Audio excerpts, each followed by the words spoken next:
Hello, this is Dr. Dickinson, and welcome to Unit 1, Atmosphere. This is TED682, Instructional Technology for the Clear Credential Program at National University. Our learning objectives for this unit is to create and utilize a blogging tool, discuss the influence of technology in today's classroom, identify resources and policies at your school site, and develop personal goals for using technology. So before we continue in the lecture, I hope that you've gotten a chance to download and print out the graphic organizer. You'll be using that throughout the lecture to record your notes that will be helpful for our online discussion. You should also watch the Did You Know video. So let's get started. In the Did You Know video, you probably noticed that there's been a lot of advances in information due to technology. So as classroom teachers, we need to think about how these changes influence our instructional practice, student engagement and motivation, as well as classroom learning. So what struck you as most surprising in the video? What did you find interesting?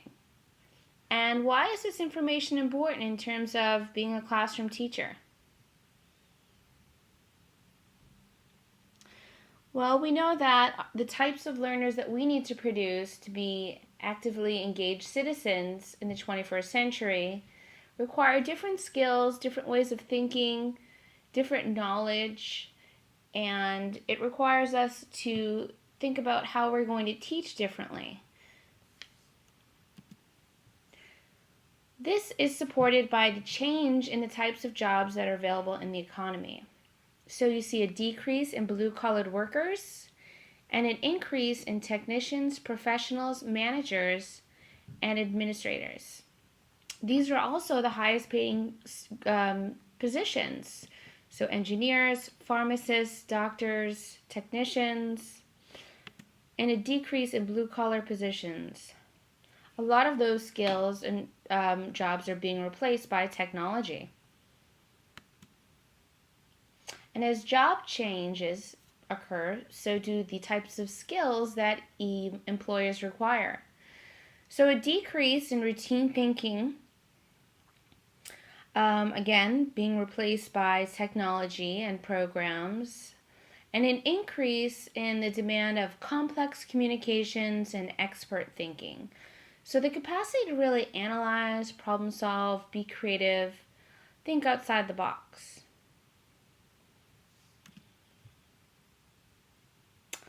Again, technology advances allow us to work globally and allow us to compete on a global scale for positions. So this really requires us to think about how we compare to our global neighbors, if you will, and to think about what skills are valued so that our students can be competitive in today's market.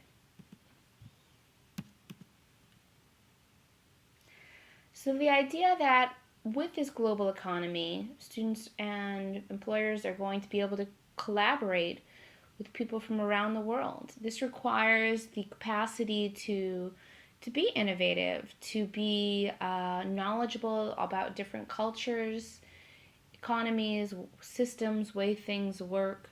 So to really understand globally perspectives, not just our national perspectives. And again, the idea that we're competing on a global market. So the better students have the capacity to speak another language, to share ideas, to work with diverse groups, the more resourceful they're going to be and competitive in our marketplace. We also see demographic changes in the classroom. So the increase of population of students that are non-Hispanic and white. And by 2023, predictions suggest the minorities will become the majority in the school-age population. So we need to think about how these changes, these demographic changes, will again impact our teaching. In California, there's greater emphasis on working with English language learners, using SEDI strategies, multiple representations, embedding vocabulary in all of the classroom disciplines so that students who are second language learners have access to content. Okay, and another look at occupations. As the demand increases for highly skilled technical positions, this would require an increase in the demand for college educated and beyond. So no surprise here. The greatest growth would be in bachelor's or higher.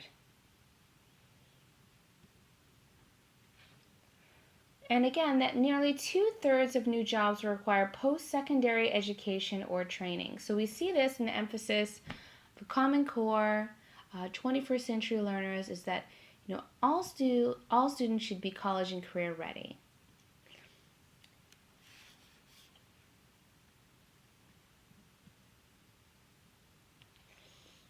And then the boosting here suggests that the greatest income for families are those who have a graduate or professional degree. So we want to make sure that our students are able to go to college. They do have access to higher education. And how this impacts our gross domestic product is that an additional 5% higher 32 years from now, and an additional 36% higher 75 years from now if students' performance on international tests increase to the top performing nations. So again, the more educated our nation becomes, the greater our students are going to be, our society is going to be, decrease in students that need assistance and support. It just benefits everyone. So now that we know that there's a lot of benefits in having our students become college and career ready, we know that the way that we communicate is shifting. We know that our population is changing. We think about what skills are valued and what we need to do as educators to prepare our students for the 21st century. So hopefully you got a chance to look at this graphic in the Unit 1. So we see the learning and interpersonal skills, like collaboration and communication, an emphasis on life and career skills, core subjects, information, media, and technology skills, which would be the focus of this class, and hopefully blending that in, integrating technology across the discipline so that students can use all of the skills that are valued while also using technology. So I want you to look at your graphic organizer. Think about what you wrote so far in terms of the characteristic of a critical thinker. What qualities do you think critical thinkers have? Well, they should be able to synthesize ideas to build new solutions. So thinking outside the box. Identify and assess key elements of a situation. Define a problem and explore solutions. Use data and facts to evaluate a situation and hypothesize implications. Devise recommendations grounded in knowledge and understanding. And apply skills and knowledge to new contexts. So again, these are higher order thinking skills. Think of Bloom's taxonomy. We're asking students to analyze, to create, to solve, to collaborate, to share. And these skills are very important, but they also aren't the types of skills that students come into the classroom with. So how do we produce critical thinkers? Well, we need to encourage students to think critically. We need to change the way that we teach. We need to give them opportunities to work in contexts where they're devising solutions or defining a problem. So there's the 4 stages of thinking critically. 1, identifying the goal. What's the goal of what we're trying to achieve? And then what are the dispositions that students need to have in order to think critically? Well, they need to be persistent, they need to put in effort, they need to have knowledge and information to assess problems. So that moves to number 2, what is known? Identifying what is known and the challenges in order to think about what they will need to do to achieve the goal. The types of skills that are valued. Do they need to make decisions or problem solve? Are they asked to think creatively, to do something like, design a 21st century classroom? What are the things that we're asking them to do? Do they need to test the hypothesis? Do they need to defend an argument? So identifying the skills that are necessary for students to think critically is going to help them in becoming critical thinkers. And then you would then teach these individual skills, scaffold them, model, etc. Having the students reflect on what they're doing. And looking back, asking themselves, have you reached that goal? Yes? How do you know? No? What can you do differently to reach that goal? So in order to promote this culture of thinking, as teachers, we need to model these strategies. We should explain our thinking, so you could use lots of thinking aloud about what strategies you're doing, how you're accomplishing your goals. Give students an opportunity to interact with each other, to learn from each other and collaborate. And then again, as instructors, we want to provide feedback that's meaningful. I want to tell them what they could be doing differently, what they did well specifically. So it should be specific and detailed. And this will help us in terms of creating this language of thinking, these dispositions or professional, mannerisms, if you will, that help students to become critical thinkers. We want to make sure that we're sharing these strategies with the students, or modeling and letting them know what strategies we're using. And then give an opportunity to give some self-direction. So you might use some graphic organizers or ask open-ended questions that help students think about their own progress and promote self-direction. And this will help us in terms of higher order knowledge and transfer. So, you have your students now. Are they 21st century learners? Can they think and analyze? Are they informed consumers? Are they able to problem solve and design new ideas? Are they innovative and creative? Do they ask critical questions?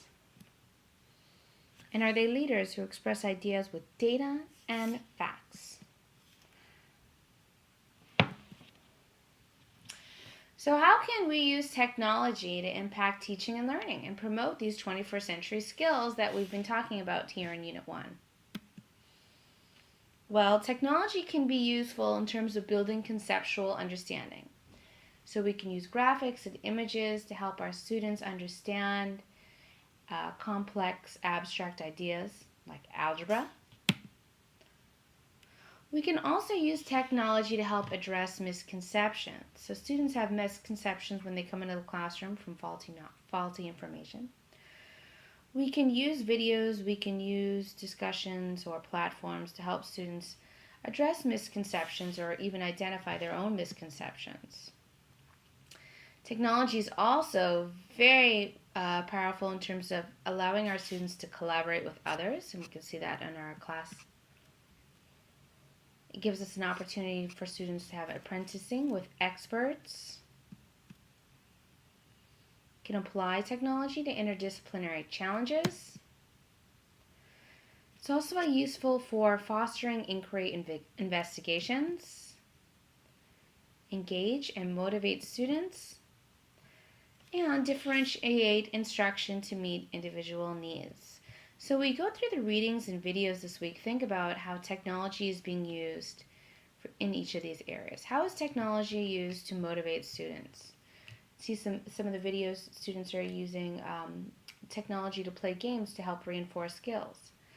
How is technology being used to collaborate with others? Are students working on a project? Are they building something? Are they using it for inquiry?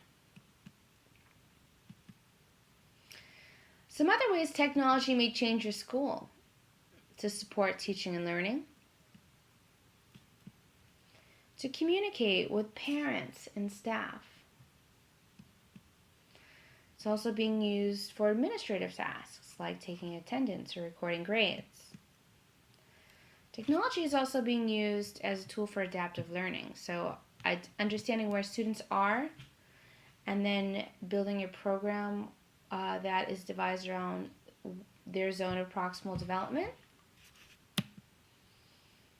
And technology is also changing the learning environment. So we see a movement with blended learning, online classes, so on and so forth.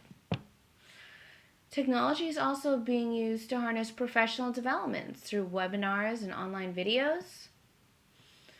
And we see technology being addressed in our standards and assessment. So what to do in Unit 1? Be sure you set up your VoiceThread account. Read and watch all Unit 1 material. Create your personalized blog and share the link on the discussion board. And complete the Unit 1 pre- and post-assessment. And this should be done prior to our live meeting. Well, I look forward to seeing you all in our class live meeting and sharing your ideas.